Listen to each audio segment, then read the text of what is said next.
I have stumbled by cave-ridden mountains that rise barren and bleak from the plain. I have drunk of the fog-fetid fountains that ooze down to the marsh and the main, and in hot cursed tairns I have seen things I care not to gaze on again.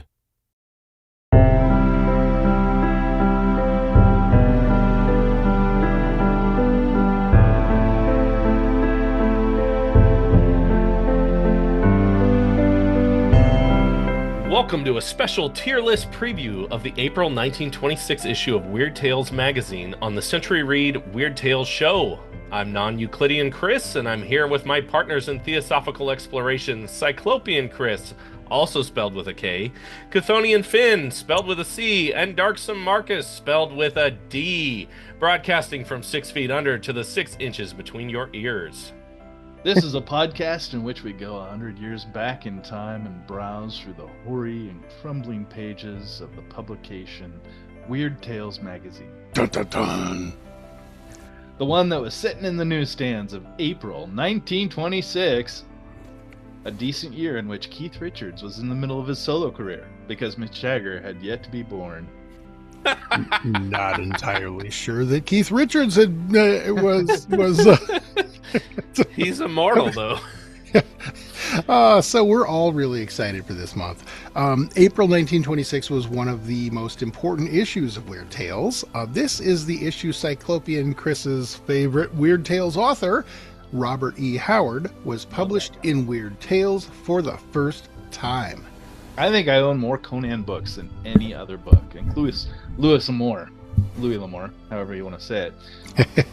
And that's how I actually found my love for science fiction and fantasy, was all these different authors that wrote Conan books. But Howard still gets my love for his creation.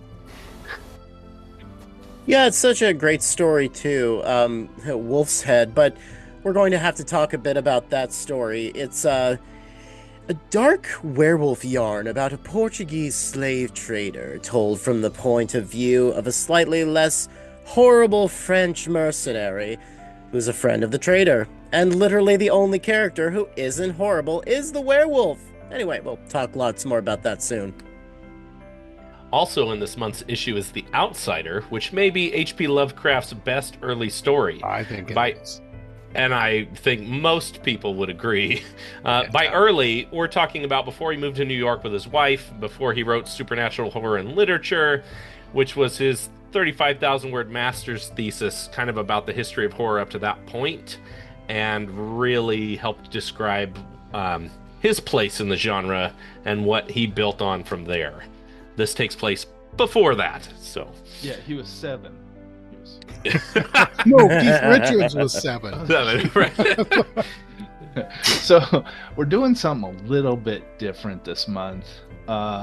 Instead of diving right into our favorite stories, we're going to be taking the first and second episodes to go over everything in this issue. All right. Fix it in post. the bane of anyone in our industries. Oh, yeah. We've divided up all these stories, and randomly each of us has been assigned 4 stories to summarize in a paragraph, or 5 or 7 or 13 whatever. or 15. Yeah. Depending on who you are, Chris. So you, our cherished listener, our one and only, pretty much, can also be familiar with the stories available in this April zine. After all, how are you supposed to guess which ones we will cover if you don't know which stories are available and what they're about? So, for each story, after we do the summary, we're going to give that story a tier list assignment. Now, this is the usual tier list formula, where F tier means a complete waste of time, or worse. D tier means it was pretty bad. C tier means it was okay. B tier means it was pretty good. A tier means it was a real banger. And S tier, superior tier, means it was spectacular, like top 2%. And if something comes along that deserves it, we might add a God tier. Ooh. Yeah. Maybe. Maybe. Probably not, though, because if The Outsider doesn't land in the God tier, which I don't think it's going to, we're probably not going to have one. Probably not. Maybe for the Mountains of Madness, but that one's too long for us to deal with. Right. What's the problem? What do people have? Anything better to do? Yeah, so we got half the stories going on tonight and another half 1 week from tonight. Same bat time, same bat channel. We aren't telling each other what our tier ratings are in advance, just to let everybody know. I like this idea. I like torturing people. With anticipation, of course. No medieval stretching or crunching or drowning or anything like that. Or the Apparently pair. there's laws against setting your co-hosts on fire, so we'll be learning how good or bad each other's tastes and stories are in real time on the show. I think it's going to be great fun, and I hope you agree. But before we get started, Chthonian Finn is just itching to tell you about the first sponsor of this episode. Can't wait. Finn! Is it more pimple cream, x-ray vision glasses, a spy kit, or something equally foolish? It is none of those things. It Oh, is that's something sad. so awesome. It's what you need to get through these hard times, or hard times that demand forceful action. Like when you've got a bank to rob or a boss to double cross. This week's sponsor, the Universal Sales Company of 258 Broadway, New York, is here for you in your time of need.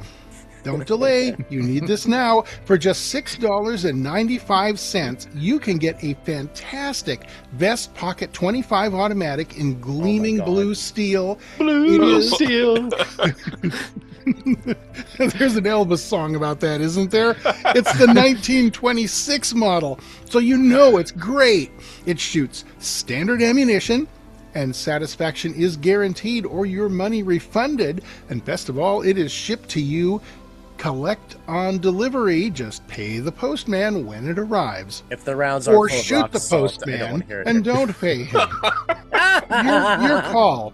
Now, for an eye-splitting picture of this manly pocket blaster, turn to page 574 of the April 1926 issue of Weird Tales, and you will find it at the top left, Oh my God. right above the Books for Men ad. I wonder what kind of books those are. No. Read the words, sir. Read all of it. You wrote the script. I want to hear you. Well, not that I don't hear you already say it in Penny Dreadful anyway, but I believe it's a porno ad. Oh, it is indeed a porno ad, but we can't say that live, can we? The Sure we FCC can. will be very sad. They'll be like, "You guys suck." We can't You're gonna disappoint people. We need to include all the pornos, all the racism. It'll be glorious. It'll be fine. All right, laissez le porno rouler, gentlemen. Anyway, I have to say, you can't miss this ad, but I have to say you probably couldn't hit it from farther away than about 2.5 feet with this $7 special. But it's better than robbing the bank with finger guns, I think. So, we do what we can with our $7. It looks like a squirt gun. That thing's I mean, got a It longer, really does, though. longer It looks barrel like than it- I have. It looks smaller than my hand. Wait, what? Did I hear it's got a bigger barrel than I have? I didn't say anything. Speaking of porno ads, Here's where Oh the my God. FCC steps in. hold on. Let me go look for a 1926 ad about old age Viagra. Oh, yeah. Well, I'm sure there's Vintage. something like that. Vintage Oh, Viagra. I'm sure. Heroin, We just haven't cocaine, come and across it morphine. yet. Oh my God. Well, last month was necrophilia. This month is guns and porn. Evidently so. That necrophilia is not done. I'm sure we can dig that up later. God bless America. Oh my God. All right. Fingers. Now that we've got our bills paid, let's start off with a quick overview of the table of contents. By the way, we've got the table of contents posted in the show notes for you, and you can find the complete show notes at centuryread.pulp-lit.com. Don't forget your dash. We're starting with Wolf's Head by Robert E. Howard. On page 437, the teaser copy reads, "An evil something wrought frightful death." And The Outsider by H.P. Lovecraft. An Outre masterpiece. One of the strangest stories ever written. I think both things were true, so... Indeed. Then we have the Contra Talisman. which is a god-awful 3-page waste of your time by George Balliard Bowers, a tale of Filipino superstition and an anting, which is like a fake juju thing. Never mind. We'll talk about this story later. Oh, it's yes, the we best will. story ever. That's okay. If you think that was odd, check out The Hooded Death by Joel Martin Nichols Jr., titled Two Milk White Cobras Guarded the Jewels of the Temple. Is that a euphemism? Why does he have two? I was I'll trying tell to you all get there, about but it you when were it gets to faster. my That turn. it's like 1 in 6 million births. I And think. is he circumcised? No, that's what the hoods. Or All right. those are hooded cobras. Yeah. Never mind. Out of the- So he's not circumcised. Okay, yeah, got it. Cobras, not the people. Next is Out of the Mists of Time by William Benton Fraser. A terrible doom rolled out from the fogs of antiquity. I think you mean a terrible story rolled out. Oh, I think we that's might have to fight accurate. over that one. Oh, all We are right, gonna all have right. that. We got this one coming. Knights of the Red Owl by Elwyn J. Owens. Speaking of terrible stories, It wasn't great. It doesn't sound great. Anyway, it was a portly businessman, drunk and wild, tries to go home and fails. a wild night of terror No, ensues. It's a book about a walk of shame. Yeah, well, pretty much was, yeah. And then in part 1 of The Derelict Mine by Frank A. Mochnant, it's a 3-part mystery serial, and the good part starts after this week. not It just this rises week, to a this ghastly month. climax, but yeah, this month. It rises to a ghastly climax, but you're going to have to take our word for it. And by Right. our word, I mean Frank A. Mochnant's word. Ghastly. I don't want people to think that Derelict Mine Part 2 will be in the next half of our tier list, because Yeah, it's no. not. Ghastly No, climax. that's That reminds me, I need a caller. Everything reminds me of her. No, it doesn't say gassy. It says ghastly. All right. Moving right along, Marcus, I believe it's your turn. Oh, it's about teeth. And no, not the movie. That'll arouse. That's the first thing I thought of, though. Right? That's exactly what I thought. Oh my God, I'm not the only one. Oh man, that brought out new feelings in me that I didn't know I had. Anyway, old Ling Fu plans a terrible revenge on his daughter's lover. A tale by Galen C. Collin. Yes, that's the first 8 stories. And if you haven't pieced together, the theme for this week is racism. So these are What the do ones you we're going to mean? be covering with our tier list show today. But 5, 6, 7, 8 racist stories. Oh, Pretty close. I love a good racist Eight- bedtime story. 8 racist stories. My Nazi grandfather Oh, God. told them to me when I went to bed all the time. You're Irish. You don't have a Nazi grandfather. No, I don't. I've got a grandfather who was a captain in the frickin' IRA. That's about No. as close as I can get. If anything, Hell yeah. if you go far back enough, I might actually be Jewish. Nice. Oh. Since this is the first episode that introduces the whole magazine, we're going to go over the rest of the table of contents just so you know what's coming next week. So Yeah, because we wouldn't will... want to. We wouldn't want to surprise you. Right. So, continuing our theme next week of racist bedtime stories, we Yay! start with The Vengeance of India by Seabury Quinn, a graveyard tale of hypnotism and corpses that rise in the night. Ooh. Is it too Seabury late to Quinn. ask for necrophilia again? Oh, it's coming. Seabury Quinn's day job was as a funeral director, so we're not too far away from it right here. But Oh, it's yeah. kind of a guilty pleasure of mine. But this is not one of his best. After that is The Phantom Drug by A.W. Kapfer, about a document found in burned ruins of an insane asylum. That actually sounds kind of cool. It does. It sounds cooler than the story actually turned out to be, but let's not get ahead of ourselves. Followed by The House in the Willows by Sewell Peaslee Wright, which is a rational ghost story. That's not ad lib. That's literally what it says. That's what it says. Yeah. And I guess that's because like it was like Scooby Doo, where the ghost turned out to be a dude that. Yeah, I guess it was rational, if not very compelling, but we'll. Who is it? It's get there old next. farmer Ned's uncle's cousin's second sister removed. No, I think that story could have been really good, but the author made a critical error and destroyed it. But we're going to talk about that. Yeah, that's next week's You know problem. what that sounds like? The last 2 episodes of How I Met Your Mother. Oh. How I Met the Ghost in the House in the Willows. 9 years of great sitcoms gone. And then next up we have Duvall's Weird Experiment by F. William Sarles. Eerie tale of a scientist's attempt to pierce the veil. On his wedding night, maybe? Boy. Oh. I don't know. Oh, God. It seems like a bad idea to me, but okay. I just think they're doing it wrong. I can just Meant hear to the phone listeners love. leaving. I gave it the first month a shot. I'm good. Too many necrophilia jokes, which brings us to the next story. The Mummy's Foot by Théophile Gautier. What?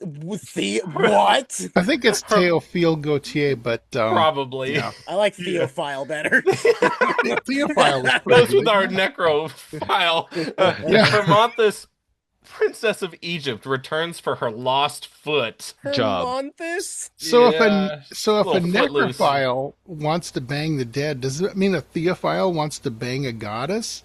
Is that how that works? You know what? I'm now really curious if Theophile is actually a thing.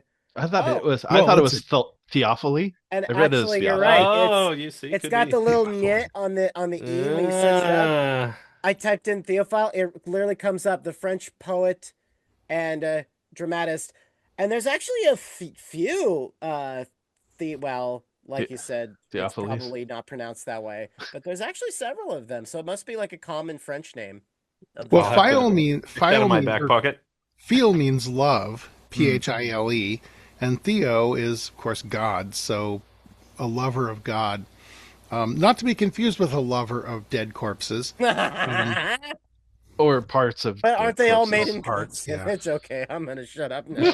We're getting to the parts here, though, so that's a little teaser there for you guys. Yeah. The next story is Things That Are Gods by C. Franklin Miller. Dead bodies? This says a wolfman comes to his senses through a terrible crime, but I don't remember wolfmen in that story. There was no wolf. Maybe unless he was like super hairy or something. No, there was no Wolfman in that Or he story. could lick his balls. I think it might have been. Sometimes they talked about. They used to talk about guys that would move in on the ladies too aggressively as like wolves, like wolf. I can see that. So maybe that's what it they're means. linking lycanthropy with this dude just being nuts. I don't know, but he is not a werewolf. Yeah, I know. Yeah. No. Well, I look forward to that story. Yeah. It was a good story. I think it was a good story. It had promise. Yeah, it did have promise, but I think we're going to have a lively discussion when it's time to tier list that sucker. All right, who's next? Oh, it's me. It's Look at you that. with another racist Yes, tale of another with like the pinnacle, the pièce de résistance, the chef's kiss of racism, lands right here with The Yellow Spectre by Stuart van der Veer. An old Spanish prison, a terrified bride, and the ghost of a Chinaman who is surprisingly virile for a ghost. And yeah, I can't wait to talk about this one. God, yeah. Oh, God. And then finally, we have The Glacier Load by Strickland, Gillen? Speaking of porn, I think That's it's what Llewellyn. happens if your corpse is too Yeah. cold. Soupy Sam was balmy, so his friends thought. Now What? that's actually supposed to be Soapy Sam. That's a typo. That's It's not better. They got That's it. not. But They got it's it funny that typo made it into print. That's not our typo. on That's the a Weird Tales table of typo. contents. Yeah, That is a there's two giant O's. fail. If you've ever worked on a magazine staff, people get fired for that kind of shit. Soupy Sam. I like Yeah. Soupy Sam better. It does have a certain ring to it, doesn't sounds rather unwashed. it? Je ne sais quoi. Wait. It's a Soupy glacial Sam load. was- So before we get into the summaries and the tier list ratings, Finn, could you explain why the magazine seems to start at page 400 and something? Yeah. Were these Page bundled? one Well, in Weird Tales is in the January issue.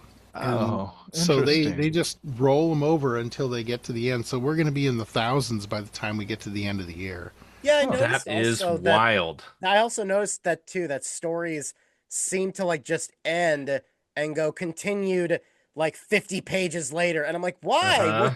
That's annoying. Hmm. Oh yeah, the jumps to the back. Sandwiched next to the ad for the handgun. Yes. If this story reducing bothered you soap. that much, This is a special soap that you wash yourself with and it melts your fat away like battery acid. Ugh. all right. Well, all right. Before I get us all on a watch list. Okay. Oh, I'm already there, brother. I've been on it for a long time. I'm Okay, innocent. as I always tell people this, as a historian, as you know, a writer, basically like doing all the research that I for what I do, or what we do on the network. I'd be curious to know what like somebody from the FBI or CIA thought of my search history. Same. All right. Okay. So, the first story of this issue that actually had the wonderful cover art is Wolf's Head by Robert E. Howard. So, the summary is we open apparently in a tavern where an aging French cavalier is telling a story from his younger days. He had been invited to stay with a Portuguese acquaintance named Dom Vicente, who had carved a little private empire out, Leopold of Belgium style, from the west coast of Africa, trading in ivory, hardwoods, and of course, slaves, because Yay! we needed our racism in this opening story. Our cavalier Pierre accepted the invite because he was sweet on Vicente's niece, Isabel. There was a collection of other house guests as well. None of them are as important, but they are all swashbuckling Inigo Montoya types, except for a stocky German who claimed to be a baron. And Plus died. and died. And Plus then he Isabel died. and a flirtatious Italian girl, Marcita, sister of Pierre's old friend Luigi. And then there was a guy from Normandy named de Montour, who nobody could figure out. The house was a fortress. Outside, across the river, was a camp where the slaves that Domvi had bought from enemy tribes were preparing, and that's where they lived, and he was preparing to ship them across the ocean to be worked to death. Basically, every person in the castle was some sort of horrible person, including the narrator of the story, except for de Montour, which would turn out to be really funny later. So the first night, de Montour comes to Pierre's room. Noting that the moon is full, he begs Pierre to bolt his door. Definitely That's not called suspicious. Foreshadowing right there, boys and girls. If you've ever seen a I get werewolf really film, randy at night. That's why. Oh, okay, I'm not going. the next morning, This everyone's wasn't a porno. hungover. That's Next why morning. half the house staff is pregnant. Oh God, that's next week's story. With puppies. Not the Chinese Puppies. ghost. So, Don't be dishing up those spoilers. so You're spoiling my F tier story that I want to talk about next week. this makes me think of the old Family Guy joke where Brian's got he's dating that dog, and when she gives birth to all the puppies have what they have a whatever the guy that owned the network's face. Oh 'Cause- yeah. anyway, all right. So the next morning at our fortress-like abode, everyone's hungover and some are still drunk. Marcita says someone tried to get into her room the night before. She thinks it's one of the Cavaliers Oh look, I coming was right. tiptoeing around for some midnight fornication. Oh my God, I was right. And vows to leave the door unbolted next night because little kitty is thirsty. Oh my God. Pierre urges her not to, says he thinks it's murder rather than sex that the intruder wanted, which is still wild that she's just going to leave the door open. We'll just see who comes in. But she does, and the next night the castle is awakened by her screams. Bad idea. She has some scratches from the attack, but nothing worse. But the alleged Baron is dead in the hall. He's been clawed to death. Dun dun dun. That night, Pierre leaves his door open to dare the attacker to show himself, and because his kitty was thirsty, sensing movement in the dark, he punches out and cold cocks an intruder. It's de Montour. Then, when de Montour wakes up, he shrieks, "Get into your chamber and bolt the door! Haste! It left me for an instant, but it will return!" Man, what a happy coincidence. Then it does the shadow of a wolf, and de Montour becomes a werewolf himself. So I want to pause here. This is one of the stories that we're going to read later in the month for a bonus episode. So if you don't want spoilers, skip ahead about It's 2 going to minutes be from now. narrated by yours truly. The next day, de Montour explains up in the North Country, he was set upon by a werewolf and slew it. But when he did so, the spirit of the wolf that infested his opponent came upon him, and he was left to carry the curse. When the full moon wanes, the problem vanishes, to return a few weeks later for another round. And apparently, when he needs to impart important information, the werewolf just leaves his body for a few moments. Yes. So they decide to lock him in the cellar for the next full moon, and that seems to work. But in the meantime, Domvi's rat-faced cousin Carlos is engineering a rebellion among the native tribes and slaves outside the fortress. Oh man, what a terrible person wanting to bring freedom to the oppressed populations nearby. Just awful. Pierre and a Spanish cavalier run to warn him and find him with Carlos. Carlos confirms and draws his sword to attack, but the Spaniard is quicker. But when the natives pounce and the three survivors have to fight for their lives against hundreds, Domvi is badly wounded before a group of heroes comes to the rescue and rushes them into the castle. But now they are besieged. Domvi mentions that the blockhouse that the natives are currently looting is full of gunpowder. Too bad, he says, nobody drops a torch on it. But surrounded by hostile natives, they seem doomed. See, there's an awful lot going on in this story besides the werewolf. We've got a whole slave uprising. This could be its own thing. I love how there's like we get to this exciting part about the werewolf and cut to random battles. Right, and the random battles could be good if we were like on the slave side. It's a cool slave uprising, but no, they're the bad guys. Like, So shit, we're being too authentic with our story. We need to find something random to throw in there. right. So finally, Pierre goes and tells de Montour the news. He vows to cross the river and blow up the powder. The wolf spirit comes upon him and he cuts loose, charging down the besieging natives, wreaking sad havoc among them, crossing the river and setting off the powder. The werewolves now is killing the slaves and the local tribes. So it's just wonderful. After which the garrison charges the demoralized natives and sends them fleeing back into the jungle. Pierre gets lost too and has to make his way back to civilization as best he can. On his way back, he meets de Montour, who somehow rid himself of the werewolf spirit in the battle and the explosion and the battles with the crocodiles in the river. So basically, he was freed from the werewolf curse by becoming a genocidal racist. And that's the end. Just as God This is a intended. wonderful story that to read to anybody who wants to romanticize the. Oh, this is the first great first date story. Yes. It's definitely not a great first Howard story. I will say that. No, That's, it is not. Well, it is literally a first Howard story, though. I mean, this is like one of the first things he ever wrote.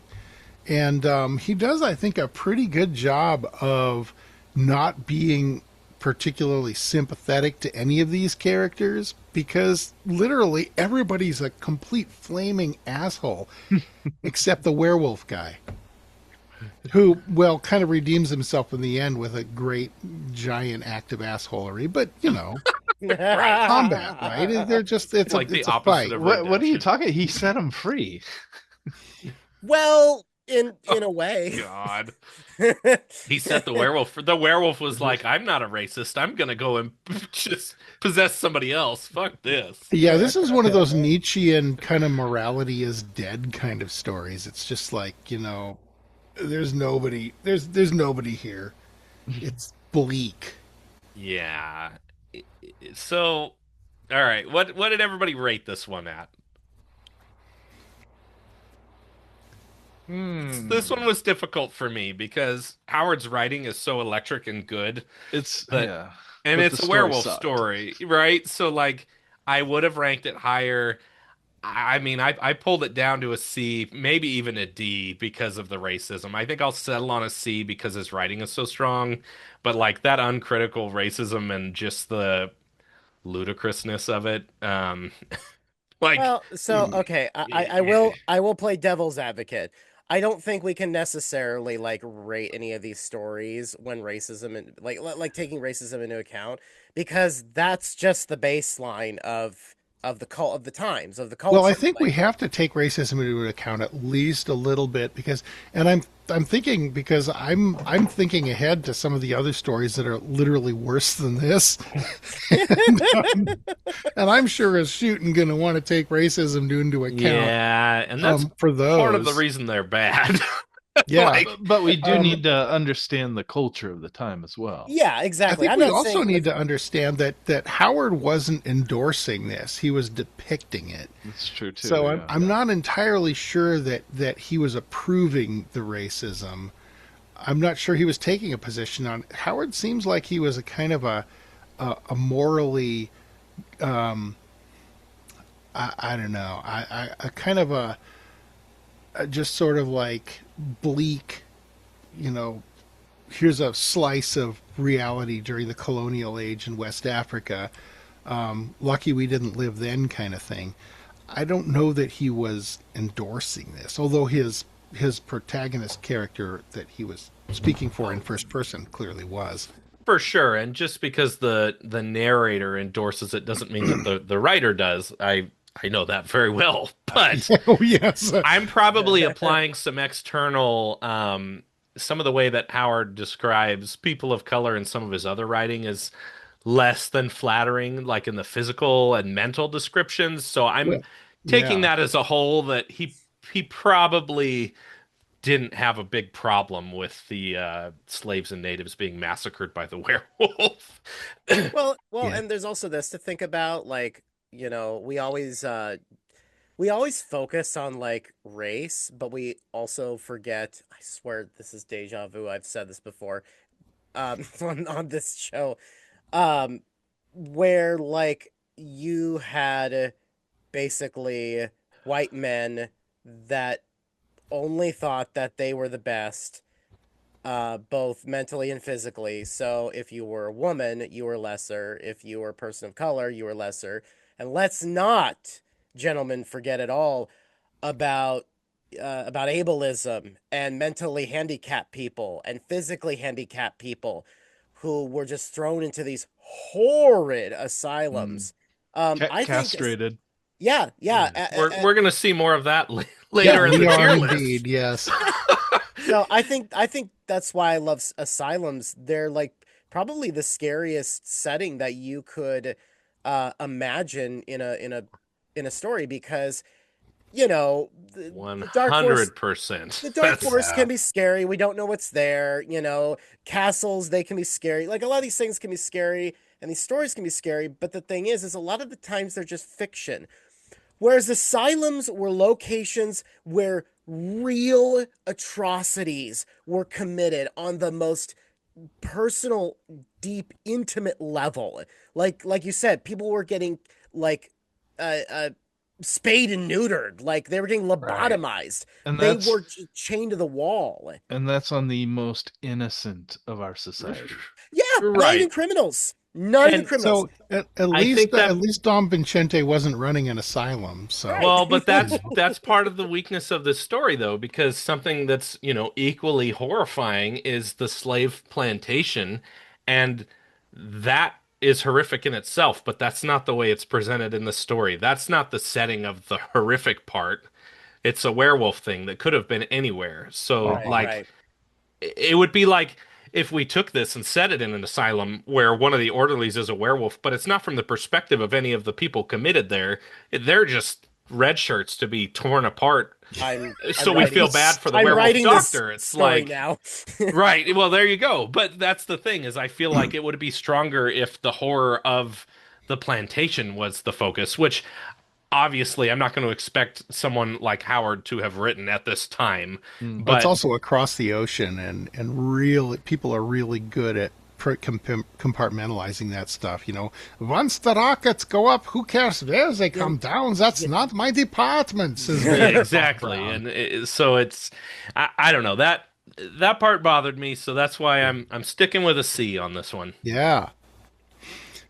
All right, Cyclopean Chris, what's your verdict? I gave it a C as well. It was Oh wow. very busy. C for Conan. Yeah, that's right. It was very busy. C for muscles. I'm gonna break the mold here. I was really impressed with the craftsmanship of this story. Hmm.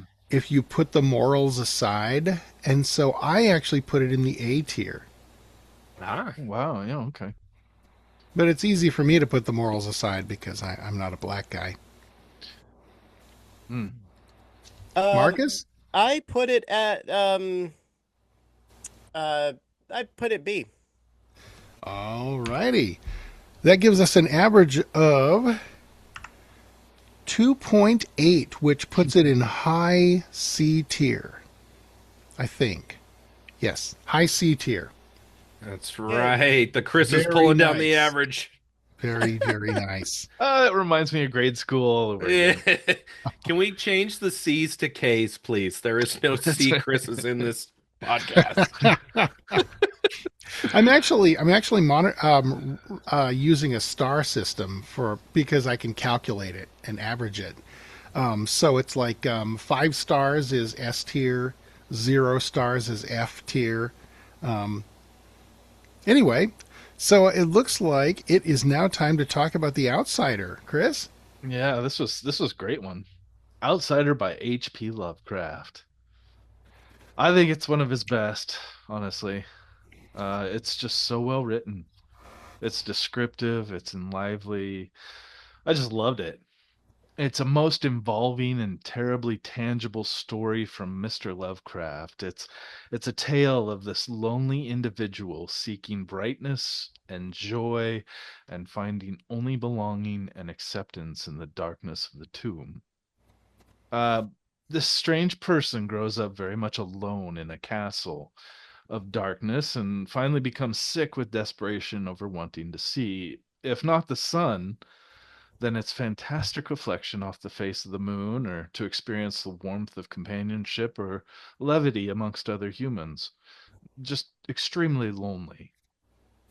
But he can't leave the castle he lives in. Fear is a barrier blocking him in. He can't cross it. He proposes to climb a high tower, the one high tower that stretches above all the others. And it stretches far above the trees too. He wants to get up there and experience the heavens, the stars. He yearns for the stars, and so he starts climbing. And in climbing, he ends up in another land. I thought that was really cool. I was not expecting that. What I is was this, not. Jack and the Beanstalk? Yeah, it's not Narnia, Uh, is it? I mean, he climbs a tower and ends up in some strange land. It's been a while that I have not, or that I've seen something like this that wasn't in an anime, Yes. isekai or something like that. So it was really exciting. I was like, ooh, it instantly drew me further in. If in this new land, he finds a castle, an orange comforting glow, and the flicker of candles light the windows, and laughter, blanketed in music, fills his ears from inside. His heart lifts as he peeks in the windows and sees this joyous commotion of a party. He forgets himself and tries to join in their reindeer games, prompting people to abruptly leave with undignified haste. Is that a Chopper reference, Reindeer Games? It was a movie, remember? 1990 or something. Yeah. I just thought maybe you mentioned anime, and I think there was actually a One Piece episode where they went up a thing. Oh, that's right. Yeah. Anyway, yeah. Oh, yeah, yeah. Where was I? Reindeer Games. Because now I'm thinking about Chopper. Games. Prompting people to abruptly leave with undignified haste and a few screams and calls for Ubers to come and retrieve them post haste. And when he seeks the source of their fear and he sees it in an alcove off to the side, he investigates, and this entire just weight of understanding and truth settle heavily on his shoulders. He does not belong with them, for he truly is an outsider. All right, spoiler alert again, because this is one that we are doing as a bonus episode. So fast forward just a couple seconds here. But we got to tell them why he's an outsider for the people that aren't going to listen to the episode. It's because he's a corpse. Dun, dun, dun. He's looking for that mentophone love. Yep. He touches himself in the mirror and is horrified. And So He touches the mirror, not himself. yeah. Sorry. Yes. He touches himself to his image in the mirror. oh my God. So wait. So he climbs the tower and basically falls off it and dies? No, he was- Oh no. He was in climbs the crypt. Yeah. Yeah, the tower wasn't a tower, it was a giant crypt, and he crawled up to the surface out of it and shambled yeah. So basically he's a zombie. So that's what was so cool about the story is Yeah. that I don't think there is another first person zombie story. I don't think one exists. I think this is it. And I mean, frankly, I'm not going to write one. Are you going to write one, Chris? Marcus, Not any of after you guys this. going to write a first person zombie story and try to follow this up? I mean, this is I like can sure try my best. Scrimshaw. This is like Jane Austen class craftsmanship. Well, I mean, see, really. I'm a bit of a zombie connoisseur because I love zombie stories, and of course there's so many and oftentimes they share so many similar qualities that it's hard to kind of break the mold. Whether you're talking about like movies or TV or video games, especially video games, since it's a lot more interactive. Obviously, a lot of people fell in love with the Resident Evil series. Dying Light is honestly, in my opinion, the best zombie gaming franchise ever made. It is so freaking good. So yeah, I love seeing in like literature or any sort of creative frame, a tale of the undead that is wholly unique or has its like, my favorite zombie movie series is Return of the Living Dead with the oh my God, the barrels of toxic goo. Well, my favorite part about this story is after he figures out what's going on, and he's like, "Oh, this is my life now," and then he's like, "But that was okay. I found some friends in the tomb, and we all get together and we have parties and we have a nice life." And I was like, "Damn!" I mean, there's like life lessons in this story. And it also kind of maps kind of nicely to Lovecraft's life. I mean, because he was kind of a recluse, and he's like kind of having to find people who were like him that could relate to him, that he could hang out with. He may have had an experience where he tried to join a glitzy, party a la The Great Gatsby or some shit. And everybody was like, "Oh my God, look at that man who's wearing the wrong tuxedo." And Right. That's why he's is stuck that to a penthouse. 3-piece, not a 2-piece? This is a white tie, fair sir, not a black tie. Get thee hence. Right. We got All to right, save some of let's- our analysis for the bonus episode. I can Let's talk about have this some one all night. verdicts. S. So my verdict on this, in my humble imperfect opinion, this story sits casually prideful, snifter of brandy in hand, comfortably seated between A tier and S tier. All right. Just in that breath between the two. So Between? I'm gonna call that Ooh. I'm gonna call that 4.5 stars. Because Alright. basically S tier is 5 stars, Hmm. F tier is 0 stars, and that's all right. Non-Euclidean Chris. S. I didn't I even can have to commit. ask you. I All can right. commit, unlike the other Chris. It's an S for me too. I've lived too long Marcus? to commit. Once the premise was explained, which, I mean, it's Lovecraft. I've read Lovecraft stories. I've had to read them 2 or 3 times to fully understand the context. So, at first I was like, oh man, I really wish that that it kind of was a little more forward with explaining what this character is. But then if you learn the context and then go back and read it a different time, it has this beautiful new outlook. So it's almost like you're reading 2 completely different stories, which, I mean, Well, it's S for and me. Weird Tales really kind of traded on this. They wanted an origami unicorn dropped at the very, very end that would recontextualize the whole story. Fantastic they wanted this reference. last twist. Like at the very end, they wanted like somebody to be like, and then I touched the glass and I realized that was me, and then, you know. Yeah, it seems like every story tries to get that. Have we talked about this and before? Some of them try so hard that they step on Lord. their Fail We're miserably. coming up on some. Yes, we are. We As Marcus absolutely are. Marcus mentioned, the last 2 episodes of 9 seasons ruined it all. You know, it's like these Yeah. stories. Yeah. All right, Yeah. Marcus, give me a tier list. I got to enter it in my spreadsheet. I said S. He said S. All right, I said that's a 5. Okay, so that gives this story an overall average of 4.875, which places it squarely in the S tier. Awesome. So next, we're going to plunge into The Contra Talisman by George Ballard Bauer.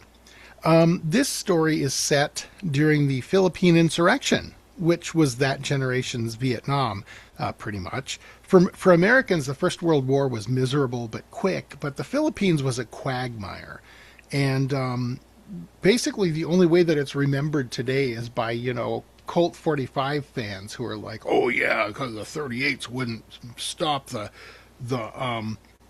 native Malay guys that were attacking with those big squiggly knives and stuff like that. So they had to go up to 45. It's a God's caliber, blah, blah, blah. Hey, wait. Squiggly knives. Do you know what they're called? Chris's. It's a Chris knife with a K. Oh my Yes. god. And every time they came up in the story, that was the only thing I liked about it. Yeah, that was basically it. Our hero, if you will, is an American Army lieutenant, and a rebel group has attacked and burned a village and killed a bunch of people and stolen a bunch of stuff. So the lieutenant takes a detachment out in pursuit and captures 5 of them. But he can't find out where the rebels are hiding, and he can't get the prisoners to talk because they say their chief has a talisman of power, an anting, which is basically a jar of oil with bugs in it. I've got a jar of dirt. I've got a jar of dirt. Guess what's inside it? Yeah, and so that will tell them if they dime him out, and that he will be a horrible vengeance will be upon him. Like, I don't know, he'll be pushed down a staircase and buried on the 4th green. Anyway, our hero tricks them by pretending to murder 4 of them and then making up a fake ritual to counter the rebel chief's talisman. And the 5th prisoner then is like, oh, well, since you're supernaturally awesome, Bowana, I guess I'll go ahead and dime out the rebel leader. And when the rebel leader hears that his talisman has been nerfed by our hero's made-up ritual, he gives up cheerfully and no harm done other than, all the dead natives and stuff. And yeah, that's basically the story. It was so lively and I'm just kept my attention the whole time. Oh Lord, the prose was so stiff. It was. This sounds like just out of a newspaper clipping from the Yeah. Vietnam War. Like, Or I it was so written by a wanted, British general. yeah. I so wanted to go back in time and not read this thing. My dearest Yeah, Christopher. this one was a It was, waste, was only 3 pages, but I and still. it was a rough 3 pages. I'll tell you It was what. horrible. My dearest Christopher, I am writing to you from the battlements. Day God. 54. The natives do not know I am actually a jar of oil. With bugs in it. Yeah, they do not know I am Bear. All right. Non Euclidean Chris, what's your verdict on this masterpiece? F. 0 stars or F tier. That is aggressive. Cyclopean Chris? Yeah, I'm giving it an F as well. I really want to change my assessment. I put it in the D tier, which basically is, it was pretty bad, but I don't wish I could go back in time and reclaim my time. But I kind of do. So I'm going to leave it. I'm going to leave it as a D tier, but I mean, it's low D. Let's just say it's right on the cusp. I'm going to change it from a 1 star to a 0.5. 0.5. Yes. Marcus? I mean, okay, here's the question. Was this a made-up story or is it based on something real? Oh, no, it's totally made up. It's bullshit. Okay, F. All right. Okay, I so thought that there one could is. be I was gonna put it at D because I'm like, it's not bad. It's just not a weird tale. You know what? Yeah. I'll go D because Okay. again, it's a Well, story. you- But it's a basic story. You have saved it. Well, no, you haven't, because No, I haven't. that gives us a 3/8 of 1 star. There Yeah. you go. If we round it down, that is definitely F tier. Yeah, I mean, yeah. it's like the mid to the upper stretches of F tier, but it's still. And that's one of the reasons it sucked that Marcus touched it. Like, it wasn't really a weird tale. It could have been because Yeah, it there could have might been. have been magic, but then they're like, nah, but there really wasn't magic. It's just racism. Yep. It's just like, yeah, smart white guy Oh, bamboozles boy. the dumb brown people. Yeah, It exactly. could have been where this army lieutenant happened to stumble across a cave with weird paintings, and he realizes, wait a minute, this is like a ritual chamber that they use. I'm just gonna try it out to freak them out. And the twist is when he does the ritual, it's actually real. He actually casts magic. Yeah, but dude, that's another story, and you would you'd have to you'd have to not be this author to write it. So Right? Right. Yeah. No kidding. I'm just all fixing right, it, now- okay? I'm just I- fixing it. okay, but now let's not waste any more time because the next story I actually quite liked. Oh, yes. Marcus, let's do this one. All right. So Oh. I will do the assessment and then I will begin telling you what I thought of it because again, these stories are new to me for the first time, which is probably exciting for you guys as well as myself. I've been wanting to like read this stuff more, just never have time or ambition. So the story opens in a chateau where a very large, brutal man named Brinville is sleeping, watched over by our narrator, his hired bodyguard, and an operative from a detective agency. There is a face at the window, a hostile face. The narrator is trying to decide if he should take a shot from his pocket when Brinville springs up yelling, "It's Cunningham's kid brother!" and sends 345 slugs through the window. He calms down, says he dreamed there was a face there. Narrator offers him some laudanum and he drinks it down. Then he goes to see what happened to the sentry, Perron. He finds him dead. Murdered by members of a Malay tribe whose temple Brinville had plundered with his two co-conspirators. Oh my god, Finn, help me with that. Oh, messieurs. That means like Monsieur. it's a plural of Mister. Okay, yeah, Marcy Messieurs. and Cunningham. Yeah. Yes, he contrived to double cross and kill both of them. I will say real quick, I loved how he shot 3 shots through a window, but nobody seemed to give a shit. Yeah. Nobody ran That was in. interesting. That was No, yeah. It's That like, took me out for a oh. moment. nobody was concerned. Just murder. You guys should try it. Just fire 3 shots through the window and see what happens. Well, you dude, know? you live in Drain. Probably they wouldn't. Actually, I could probably get away with that. I shit. could get away with it. Anyway, Cowboy Town. Yeah. Oh, that's right. Yes. Cunningham's kid brother got away, but Brynville now lives in fear of both the Malay tribe returning for their pearls and Cunningham's kid brother returning for revenge. Brynville, it turns out, brought away not only the pearls, but the 2 milk white cobras that guard them, which had killed Marcy. He keeps them locked in a room, feeding them a bowl of milk every day. And I'm just trying to imagine a cobra like just lapping up milk with the little snake tongue. It feels so inefficient. I read this. Like a little kitty cat just getting its. I'll. Okay, so narrator returns to Brynville's room and snags his keys. He's out like a light. He also takes all the bullets out of his gun, but forgets the one in the chamber. Then he goes to the chamber with the pearls. While he's there, Brynville shows up with his gun. Belatedly remembering the round in the chamber, narrator desperately tries to duck, scrabbling for his own gun. Crack goes the gun, and the bullet whistles past his ear. Yvonne, the daughter of Marcy, pushed his arm and spoiled his aim. They have a big fight. Brynville almost wins, but in the end, narrator gets him into striking distance of the cobras, and that's a big understatement, and lets them take him out. As the lights are going out, he reveals himself. He, the narrator, the hired bodyguard, is Cunningham's kid brother. So, Woo! the story had me going really good. I'm not normally a like Indiana Jones person, but this was really good. It still doesn't mean I don't appreciate that kind of story. This was really well done, albeit there are parts of it that were like the tower. He opens the tower and there's cobras drinking milk, and I'm like, what? So yeah, he's.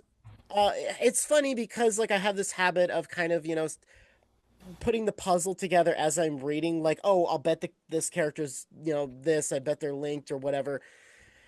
And honestly, I don't know why Cunningham's brother did not, like the narrator being Cunningham's kid brother, did not pop up in my mind. I still expected him to pop up, but I did not expect him to be the narrator, which was a very, very pleasant twist. I liked it.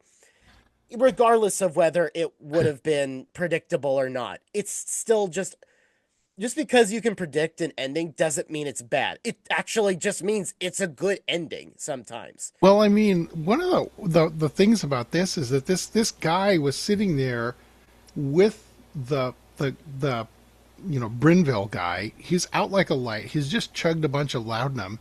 He's got which doesn't seem to work for very long. Why doesn't he just like, oh hey, wake up, dude. I'm Cunningham's kid brother.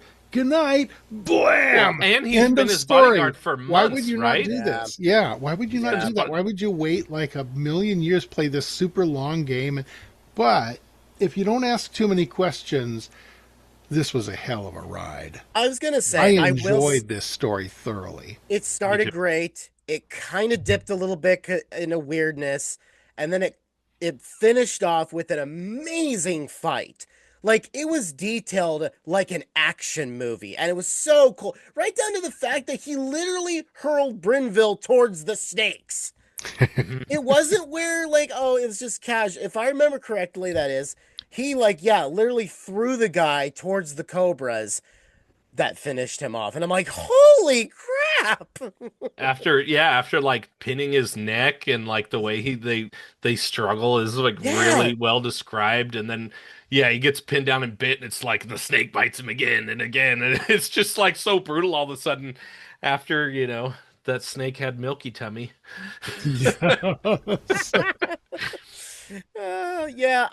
I thought, well, and actually now here's the funny thing. They're white. Why is it called the Red Hood?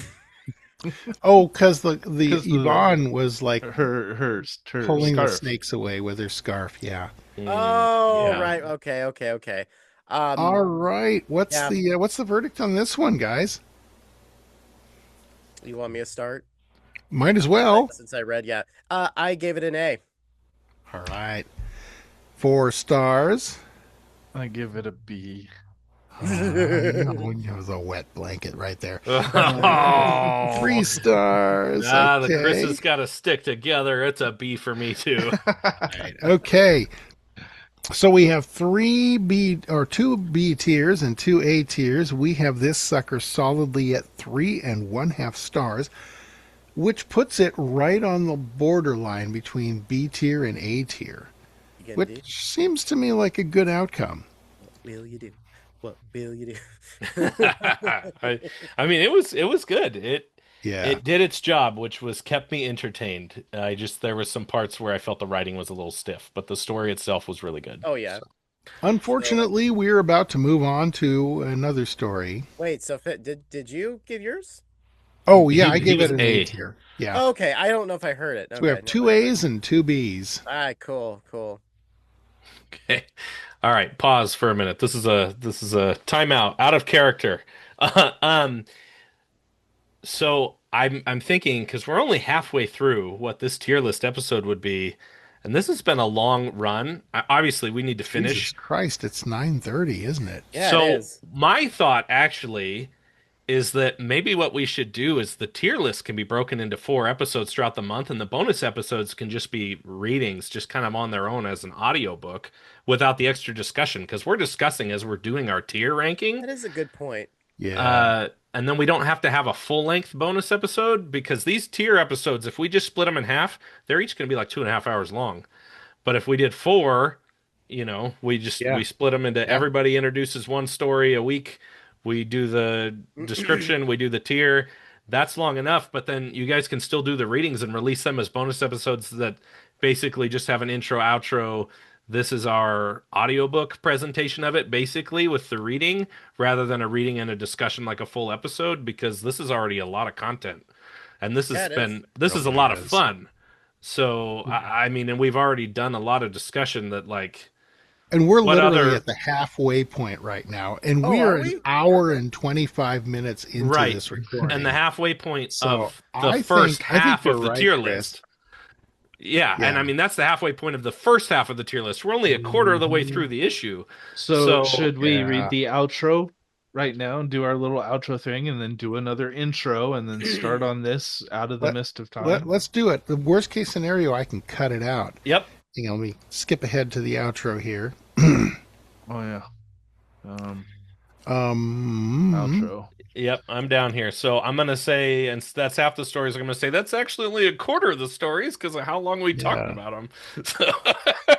So let's see. Oh man, there's a bunch of details in here that we're gonna have to fix on the fly. But it's all good. We can do this. Yep. All right. Do you want me to do a quick transition?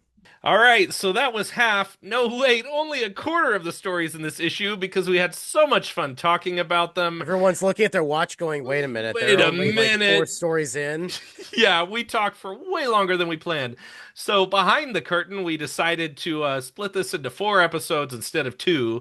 Otherwise, you could go sit through like all of Dune Part 3 before we got through the whole issue.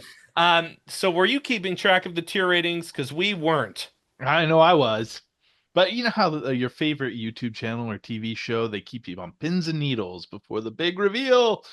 So you have to sit through a commercial. Sucks. Stupid commercials.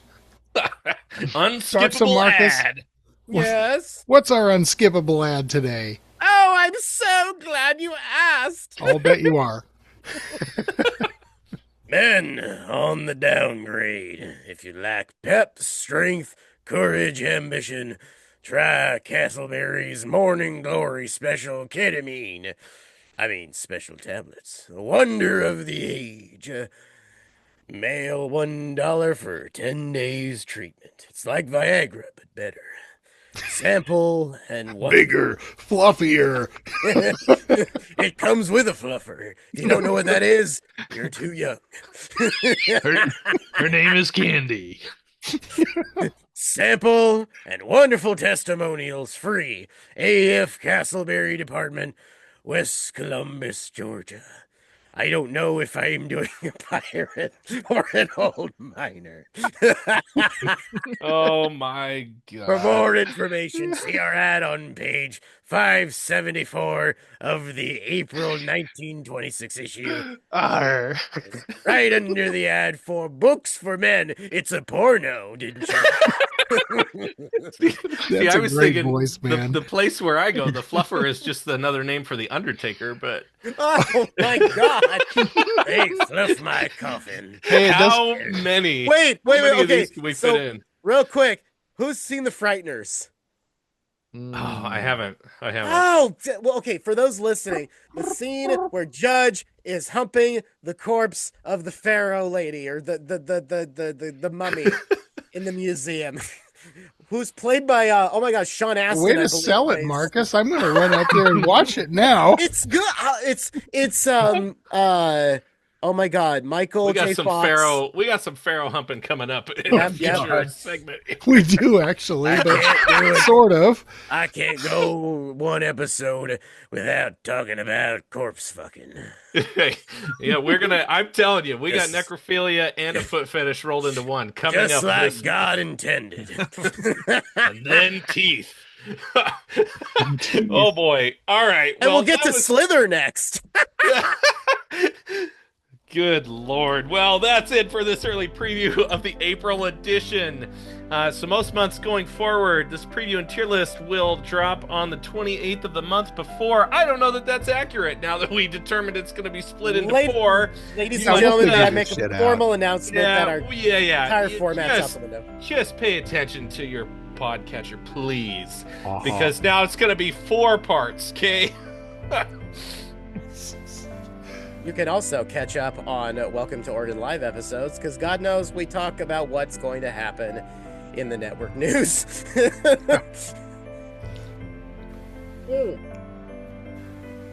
All right. Well, thanks for your patience, everybody, while we find our groove. And hey, if you're enjoying this show and you're feeling charitable, please follow or subscribe on Spotify or Apple or whatever, Stone Age and, bearskins, the thing you're using to acquire podcasts. If you get a chance, give us a 5-star rating. And if you can't give us a 5-star rating, well, Don't rate it at all. yeah. Improv is hard, but If that's you okay. can't rate anything nice, don't rate anything at all. Improv is not hard for me. The King of Oregon! Speaking of which, this show is part of the Oregon Voices Network, a historical podcast and resource sharing network. Check out all of our other shows like Welcome to Oregon, a Oregon History and Lore podcast, Offbeat Oregon History podcast, Penny Dreadful Story Hour, and many more. The network is growing at a constant rate. If you wanted to see all of our other work like books, social media, and Discord, we're really going to start pushing the Discord. We got a link to all that on our website at www.welcome-to... Oh my god, it says welcome to Oregon.net. No, OregonVoices.net. Good lord.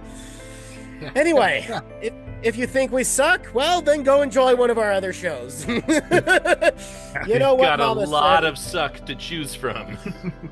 Just like the morgue. All right. Oh, God. Luckily, they don't need Viagra. They're already Thank you, Keeps everyone. coming. Good night, everyone. Thanks for joining us on the Century reads. Oh, good Can't Lord. believe you guys are still here. 100 years ago today, Weird Tales was not as weird as it is now. On this show. We'll catch you next time. Bye. Everybody.